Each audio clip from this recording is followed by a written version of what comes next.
Ed eccoci nel nostro consueto spazio di approfondimento dedicato ai pensionati, sempre ricordo i pensionandi in generale perché comunque sono tematiche abbastanza coinvolgenti nel bene e nel male. Il nostro ospite, speriamo di parlare nel bene, però ci sono alcune notizie che non sono poi così buone, necessitano di un approfondimento, è collegato con noi Massimo Cestaro, segretario SPCGIL del Veneto, ben ritrovato. Grazie, buon pomeriggio a voi. Allora, segretario, rivalutazione delle pensioni, questo è il tema che di cui più volte abbiamo parlato. Abbiamo riparlato perché poi gli auspici prima della fine dell'anno erano diversi da quel che realmente poi è avvenuto. Avevate dato delle indicazioni di massima su alcune date. Cosa è successo? Cosa sta succedendo? Vediamo un po' di fare il quadro della situazione, anche per tranquillizzare poi le persone nelle eventuali proiezioni, calcoli o aspettative, perché questo è un altro aspetto importante, no? Certo, no, la prima cosa da dire è che siccome anch'io credo come i telespettatori, come lei, sentiamo tanti esponenti di governo dire che insomma sono state portate le pensioni minime a 600 euro, diciamo che ancora non è così, nel senso che per quanto riguarda le pensioni col trattamento minimo e le pensioni integrate al minimo ancora non ci siamo, nel senso che c'è sembra insomma una diversa interpretazione tra il Ministero del Lavoro e l'INPS su come si applica quella norma che qui tra l'altro la si vede bene nella slide, per cui per il 2023 ci sarebbe un aumento dell'1,5% per i pensionati fino a 75 anni, 6,4% per i pensionati oltre i 75 anni, che questa sarebbe la fascia interessata dal trattamento minimo di 600 euro, per esattezza appunto 5,9982. Il problema è che questa cosa ancora non è stata fatta, cioè nel senso che i pensionati si aspettavano questo incremento, stiamo parlando appunto delle pensioni minime del trattamento minimo, si aspettavano questo incremento da gennaio. Se tutto va bene, la vedranno a maggio, nel senso che è previsto un incontro, speriamo chiarificatore, tra le organizzazioni sindacali dei pensionati e l'INPS il 30 marzo, nell'ipotesi in cui si arrivi a un chiarimento positivo per i pensionati, si spera, è evidente che aprile passerà per mettere diciamo a regime l'INPS per erogare i trattamenti pensionistici, e quindi questi trattamenti minimi speriamo abbiano un effetto positivo però a partire da maggio. Ma si recuperano i mesi? Dico, cioè dopo gennaio, febbraio, marzo, questi 5 mesi si recuperano? sì, questo penso proprio di sì, insomma, ecco, si recupereranno certamente, però questo la dice lunga sul fatto che quando si interviene su aspetti così delicati come sono i trattamenti pensionistici, forse bisognerebbe che il governo, il Ministero del Lavoro, i funzionari del Ministero stesso ascoltassero un po' di più le organizzazioni sindacali. Ricordo a me stesso e a tutti i telespettatori che questa impostazione è stata cambiata all'ultimo momento dal nuovo governo, dopo che il precedente governo, quello Draghi, aveva dato indicazioni completamente diverse. E questa nuova interpretazione è stata messa in campo senza nessun confronto con le organizzazioni sindacali. Lo dico perché non è una questione, come si dice, di lesa maestà, insomma, ma perché le organizzazioni sindacali hanno anche delle competenze, delle conoscenze utili per fare in modo che diciamo, le norme, la legislazione poi non incorra in pasticci come quello che purtroppo stiamo assistendo, per cui non si capisce esattamente quale sia la norma da applicare, e la cosa ancora più fastidiosa è che questa incertezza ricade proprio sui trattamenti pensionistici, quelli più deboli, insomma, quindi stiamo parlando appunto del trattamento minimo, questo starebbe attorno ai 600 euro, insomma, quindi diciamo la fascia più debole della nostra popolazione. Quindi adesso poi l'altro tema, quindi ripeto, spero che il 30 marzo l'incontro previsto porti a dei risultati positivi e che quindi poi con trattamenti pensionistici di maggio anche questi pensionati possano avere gli incrementi che aspettavano Ma quale potrebbe essere la spada di Damocle in attesa, no, inaspettata? non ho sentito, chiedo Quale scusa. potrebbe essere il pericolo, il rischio inaspettato? Beh, io spero che non ci sia, insomma, ecco, nel senso che comunque dopo aver scritto la norma, detto in tutte le salse che, diciamo, l'intervento del taglio delle pensioni, virgolette, più ricche era necessario per garantire i 600 euro alle pensioni più deboli, adesso io spero proprio che si trovi la soluzione necessaria per corrispondere a queste cose che sono state dette e anche, ripeto, per dare una risposta alle fasce più deboli dei pensionati. Insomma, ecco, spero che nessuno si metta lì a fare cose strane, perché sarebbe a quel punto il caso di mettere in campo un'iniziativa anche piuttosto pesante. Certo. No, invece poi l'altro aspetto su cui è opportuno cominciare a dire qualche cosa sono i primi ragionamenti che stiamo cominciando a fare come sindacato per quanto riguarda quelli che potranno o potrebbero essere i trattamenti pensionistici per il 2024. Noi abbiamo ancora un'inflazione che viaggia a 2 cifre. La percentuale stimata e applicata per il 23 è il 7,3%, che, come abbiamo detto anche in altre occasioni, è stata applicata integralmente per i trattamenti fino a 4 volte il minimo e poi con decalage per le fasce successive. Ora, siccome appunto l'inflazione sta continuando a viaggiare a 2 cifre, si presume che il dato finale per il 2023 porti, diciamo, come coefficiente di tutela diciamo delle pensioni a difesa del potere d'acquisto attorno all'8,1%, quindi con uno scarto dello 0,8% tra il 7,3 e l'8,1.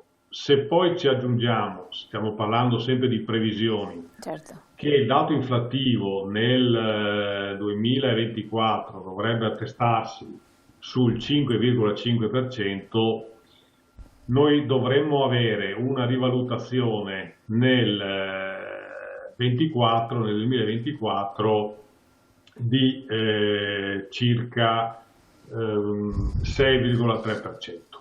Quindi avremmo avuto una rivalutazione del 7,3% nel 2023, presumibilmente dovremmo avere una rivalutazione del 6,3% nel 2024.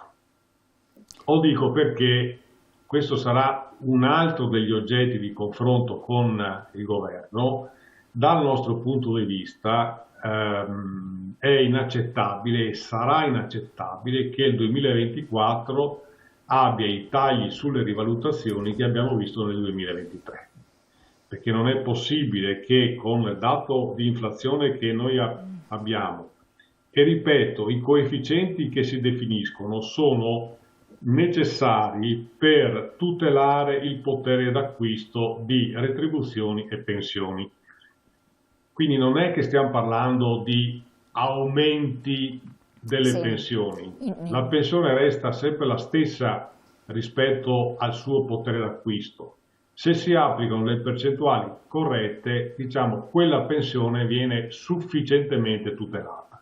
Ma se succederà anche nel 2024 che il governo, anziché applicare la percentuale di rivalutazione intera, comincia a praticare i tagli per fasce, penso che saremo obbligati a dare una risposta molto, molto ferma, perché è inaccettabile, è totalmente inaccettabile che ogni governo che diciamo appare su piazza decida di fare cassa attraverso la riduzione degli incrementi delle pensioni. Se diciamo, i meccanismi che sono stati definiti e quindi quelle percentuali del 7,3 nel 23, del 6,3 nel 24, sono quelle percentuali che servono a tutelare il potere d'acquisto delle pensioni, quelle percentuali devono essere applicate. Non è possibile che con decreto si stabilisca che le pensioni medie o medio-alte, perché stiamo parlando sempre di pensioni di lavoratori che hanno versato 42 anni i contributi, che hanno professionalità medie o medio-alte o comunque abbastanza normali, stiamo parlando di quella roba lì, cioè non stiamo parlando dei ricchi, stiamo parlando dei pensionati normali che hanno il sacrosanto diritto di avere difesa la propria pensione dalla erosione dell'inflazione. Stiamo parlando di questa cosa. Quindi si pone un problema di diritto, tant'è vero che a livello nazionale stiamo anche valutando se non ci siano le condizioni anche per un'azione legale nei confronti del governo, perché non è possibile che vengano sottratti quattrini e che venga così per questa via ridotta la capacità diciamo, di tutela dei trattamenti pensionistici, perché sarebbe in questo caso il secondo anno, dal 23 al 24, che con inflazioni a due cifre le pensioni medie non hanno gli aumenti che spettano. Quindi diciamo, faremo le nostre iniziative già per mettere in guardia il governo che noi non saremo assolutamente in grado di accettare tagli per quanto riguarda la rivalutazione del 2024. Già abbiamo subito il 23, perché lo dico con chiarezza, le carte in tavola sono state cambiate nottetempo, quindi diciamo è stata fatta una manipolazione del decreto che era stato definito dal governo Draghi, tant'è che abbiamo fatto delle trasmissioni proprio con lei e quindi noi stessi abbiamo dato delle indicazioni di un certo tipo ai pensionati, perché il decreto era stato pubblicato in Gazzetta Ufficiale, quindi non stiamo parlando di indiscrezioni che abbiamo avuto da questo o quel funzionario governativo, no, abbiamo fatto le informazioni sulla base di un decreto pubblicato in Gazzetta Ufficiale, che una settimana dopo è stato manomesso, senza informare le organizzazioni sindacali, senza aprire un confronto con le stesse. Tra l'altro producendo quel pastrocchio che dicevo prima, per cui appunto le pensioni minime, i trattamenti minimi forse vedranno l'aumento a maggio anziché averlo visto a gennaio. Però è del tutto chiaro che noi non saremo in grado di accettare una ulteriore manomissione dei trattamenti pensionistici anche per il 2024. Certo. Quindi faremo gli incontri nei prossimi tempi mettendo in chiaro questo aspetto e, se fosse necessario, anche avviando azioni legali contro il governo. Un'altra cosa proprio da sottolineare, che lei è stato molto chiaro, il discorso dei tassi di rivalutazione decrescenti, abbiamo anche la slide, no? Proprio per capire come c'è questa differenza, questa forbice che si va ad aprire sempre più mano a mano che l'importo sale della pensione. Da questo punto di vista però viene rispettato il principio di proporzionalità anche dell'imposizione sotto certi profili, al contrario.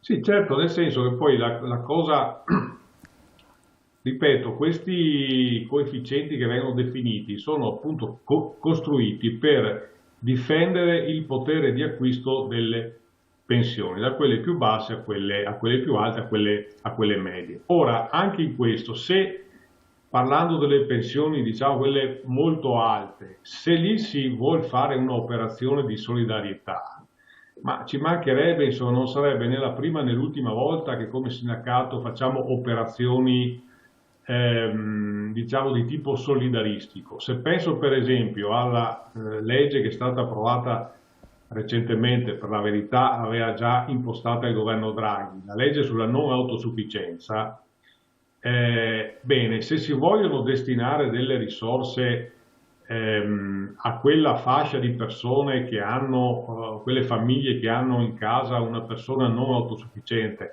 beh, è del tutto evidente che siamo disponibili a un confronto.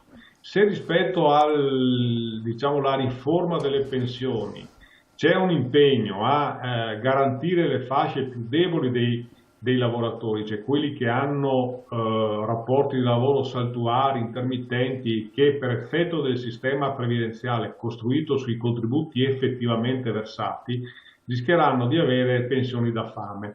Tant'è che noi stiamo chiedendo da tempo che ci sia una pensione di garanzia per quei lavoratori che sono in particolar modo giovani, ma anche non più tanto giovani, che non hanno rapporti di lavoro continui. Sono contratti a termine, contratti a chiamata, part-time verticale e quant'altro. Allora, se si vuole fare un'operazione di tipo solidaristico e tentativo di dare copertura alle fasce più deboli, ma ci mancherebbe, insomma, basta trovare un equilibrio e che quell'equilibrio abbia il criterio dell'equità e che abbia il criterio della continuità. Non è possibile che ogni governo che arriva decide lui in che modo agire sui trattamenti pensionistici, perché questo è francamente inaccettabile. Non c'è neanche una certezza, una proiezione, una persona non può farsi i suoi classici due calcoli, no? Di come regolarsi negli anni a venire. Quello che colpisce, guardando appunto questo schema che lei aveva illustrato poc'anzi, è lo scaglione di rivalutazione praticamente dal 6,2 al 3,86, cioè tra 4 e 5 volte trattamento minimo e 5-6 volte c'è proprio un gradino notevole, molto importante. Sì, cioè, chiaro che non è diverso, insomma, rispetto a quei meccanismi passati. Sì, ma quella fascia lì, quelle pensioni che sono 5-6 volte il trattamento minimo, cioè da 2.628 a 3.152, lordi. tengo sempre a precisare che sono valori lordi, non sono valori netti, sono valori lordi. Lì si vede che il taglio della rivalutazione è stato quasi del 50%, cioè dal 100% della prima fascia al 53% della terza fascia, quindi un taglio della rivalutazione del 50%. Lì dentro non è che ci stanno i ricchi, ripeto, quei valori che si vedono sono valori lordi. Quindi quelle lì sono le pensioni medie, sono quelli degli impiegati, sono quelli degli operai, sono quelli degli infermieri, capite? Cioè, che hanno versato per 40-42 anni i contributi. Ma è possibile che questi qua, a fronte di un'inflazione a 2 cifre, abbiano un taglio della rivalutazione del 50%?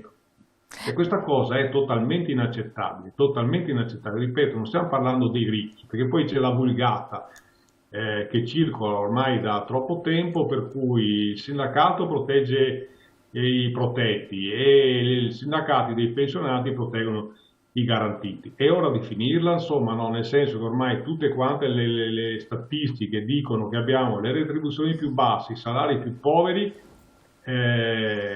Cosa si aspetta ancora? No? Cioè, è chiaro che non è possibile accettare tagli di questo genere, anzi, e che in Italia si sta ponendo seriamente un problema di rivalutazione di salari e pensioni, perché ormai rischiamo di avere una popolazione povera, che anche quello che lavora è povero. Ecco, e questa cosa è totalmente inaccettabile. Non è possibile che poi ci siano interventi sui trattamenti pensionistici, sapendo, come si dice, che purtroppo per chi i pensionati sono così, non è che stiamo in un'azienda per cui possiamo fare sciopero se la controparte non ci dà i quattrini, no? I pensionati devono purtroppo subire quello che decide il governo, e siamo un po' stufi di subire comportamenti di questo genere. Qui metteremo in campo tutte le iniziative per evitare che questo accada. Segretario, è stato molto chiaro, è stata importante anche questa panoramica sulla situazione. Auspichiamo naturalmente di poter dar conferma di tutte le proiezioni che voi avete fatto, naturalmente ci riaggiorneremo su questo punto di vista, perché poi i telespettatori sono anche, quelli coinvolti e interessati sono sempre un po' in apprensione. Per comunque con l'occasione ricordiamo sempre che voi dello SPCGL avete gli sportelli che sono aperti, magari telefonando su prenotazione, per fare un po' il quadro generale delle posizioni pensionistiche, oppure le proiezioni andando anche agli uffici che sono preposti a questo, per cui sono tutti quanti, fanno parte del blocco della CGIL che ha vari ambiti, anche l'Inca per esempio, è l'Inca giusto se non sbaglio, per quanto riguarda il calcolo pensionistico, che tanti ci chiedono fare dei calcoli, no, meglio andare penso col proprio codice fiscale a questo punto, la carta d'identità. Il codice fiscale, se fosse possibile, con la pensione diciamo presa il mese precedente, compresi anche i decimali. Va bene. In questo modo si riesce a identificare esattamente quello che spetta al pensionato. Perfetto. Allora io la ringraziamo Massimo Cestaro, segretario dello SPCGL del Veneto, di questa panoramica interessante, le auguro buon lavoro, pensionati, ma buon lavoro, lavorate costantemente. Grazie ancora a voi telespettatori, lascio la pubblicità, poi ci vediamo dopo per le altre interviste. Grazie.